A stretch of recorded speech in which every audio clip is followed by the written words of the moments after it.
Hey Dustin and hey Mike, if you're watching, I'm Victoria and I'm a KPE282 student, and I appreciate the opportunity to observe your workout and the privilege to provide you with some feedback as well. And with that being said, I'm going to lead you through some general feedback that I have for you, and then as we progress through the exercises, kind of state some constraints that I saw happen, and then some solutions that we could probably use to improve your performance for next time. I first of all wanted to commend you. Like, that was a tough workout, with not giving specific like reps, like just like telling you to go all out for 30 seconds and 30 seconds off, etc. for all these different exercises, and that definitely took some discipline and some effort. So good on you for that. For the most part, you did have good energy the whole time, although I did at the end notice that you were starting to get shaky when you were doing your bench press and your row, which is to be expected. But some feedback for that would be just honestly listening to your body, knowing your intention, and lowering the load a little bit, lowering the tempo.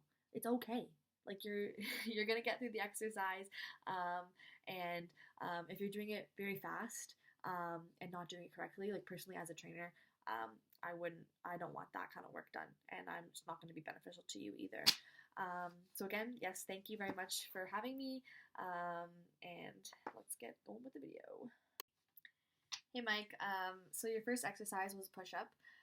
The constraint that I would apply here would be a task constraint, because push-ups are very specific exercises with a lot of specific placement with your body positions, as well as having your elbows in when pushing down. So that was definitely a constraint when having to perform this exercise, which you did a good job with. You were hammering those out. One thing that I would recommend to change is like always thinking about that neutral spine, and that neutral spine will help you get in deeper with that push-up to be able to perform that skill. Okay, so exercise number 2 was your VersaClimb. You were under a task constraint because you were given 30 seconds to go as fast as possible, but I'd say that your trainer was an environmental constraint. He was up in your face, yelling you, and like kind of looked like you weren't really having it. Like, personally, when I'm working really hard, I don't want someone like yelling in my face saying, "Vic, let's go, 10 seconds, blah, blah, blah." Like, no. So that's not going to make me work harder. Like, I'm doing the best I can. So I definitely feel that he was an environmental constraint to you. Maybe he was motivating you, but from what I could tell, it was just more of a nuisance. So one thing I possibly to do to change that is honestly just having a conversation with your trainer, to be a little less in your face and more telling you positive criticism instead of just going the hurrah of it all. Hi, Mike. Exercise number 3 was your inverted row. And I'm not gonna lie, buddy. Like, I saw you struggle a little bit here, and that's why I'm going to classify this constraint as an individual constraint. I don't know if you were necessarily like lacking the range of motion or the strength to be able to perform this exercise correctly, but it did. I can see that it affected your confidence. I don't know if maybe you were just like tired too. Like, obviously this was like your 3rd exercise, so the exercise program could be possibly getting to you.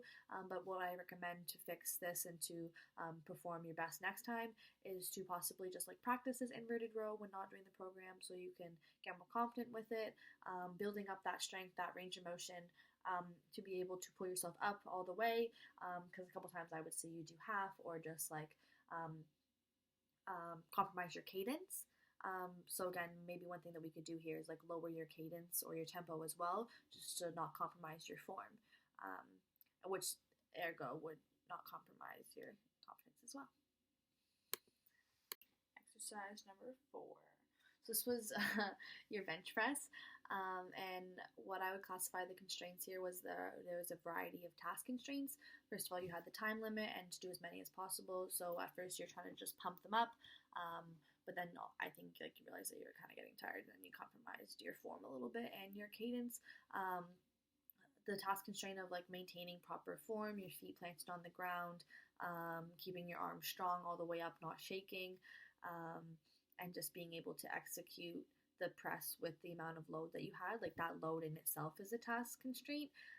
So what I would recommend for next time is possibly like lowering your cadence, as well as lowering your load, because you know it is the 4th exercise in your program, and you're bound to hit a little bit of exertion here.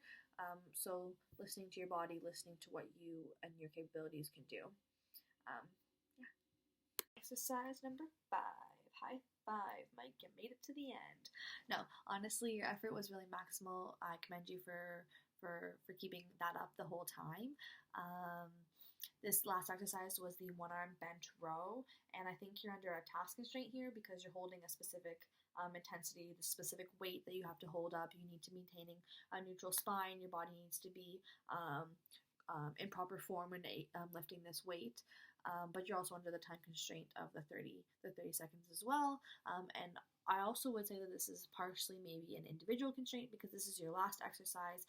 Your motivation is low. You're really tired. Your confidence might be dropping as well. So just honestly pushing through. But again, don't compensate your movement or going too fast. To get through the end. Like, you need to listen to your body, and that's why the one thing that I would change is to decrease the load and possibly decrease the cadence to fit your body's needs and abilities. Thank you very much.